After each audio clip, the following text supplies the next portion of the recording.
Manne quotidienne. Un guide de dévotion journalière. Mardi 19 mars 2024. À Dieu soit toute la gloire. Texte, 1 Corinthiens 1 versets 17 à 30. Verset clé. Mais puissance de Dieu et sagesse de Dieu pour ceux qui sont appelés, tant juifs que grecs, 1 Corinthiens 1 verset 24. Il y a plus de 50 ans, lorsque l'astronaute américain Edwin Buzz Aldrin est entré dans l'histoire en alunissant, le premier acte qu'il a posé a été d'adorer Dieu.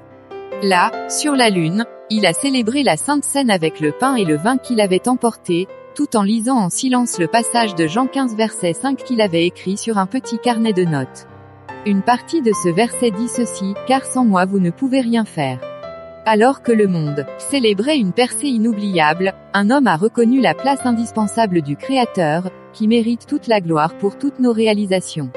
L'apôtre Paul, guidé par le Saint-Esprit, affirme que toute la sagesse, le savoir-faire, l'ingéniosité et la philosophie de l'homme, toutes générations confondues, doivent s'effacer devant l'insondable sagesse de Dieu. Il affirme que même ce qui peut sembler être la folie de Dieu, est plus grand que la sagesse de l'homme. Il ajoute, la faiblesse de Dieu est plus forte que les hommes. Les Juifs cherchaient un signe, croyant qu'il s'agissait de la voie du salut. Puis les Grecs sont venus, cherchant la sagesse comme panacée à la condition malsaine de l'homme. Ni l'un ni l'autre n'avaient de valeur. Ils ne sont d'aucune utilité non plus à notre époque. Mais la nouvelle voie que Dieu a ouverte par la mort et la résurrection de Jésus a donné à l'homme un nouvel élan de vie. L'intervention de Christ transcende l'ampleur des signes et les limites de la sagesse humaine. Il a avec lui tout ce que la vie donne, non seulement ici, mais aussi dans l'au-delà. C'est le dispensateur de ces bienfaits qui mérite la gloire, comme l'a fait l'astronaute américain.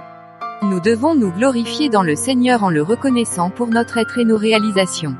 C'est en lui que nous puisons l'inspiration, la force et l'aide pour planifier et mener à bien nos projets. Il mérite d'être honoré en raison de sa propre volonté, que le sage ne se glorifie pas de sa sagesse, que le fort ne se glorifie pas de sa force, mais que celui qui veut se glorifie d'avoir de l'intelligence de me connaître, car c'est à cela que je prends plaisir, dit l'Éternel. En sortant aujourd'hui, reconnaissez Dieu dans toutes vos voies, glorifiez-le dans toutes vos réalisations, et vous expérimenterez sa puissance dans toutes les circonstances de la vie. Pensée du jour. C'est une folie de se glorifier de ce qui n'apporte qu'un succès éphémère. La Bible en 1 an. Jérémie 44 et 45. Que le Seigneur vous bénisse. Amen.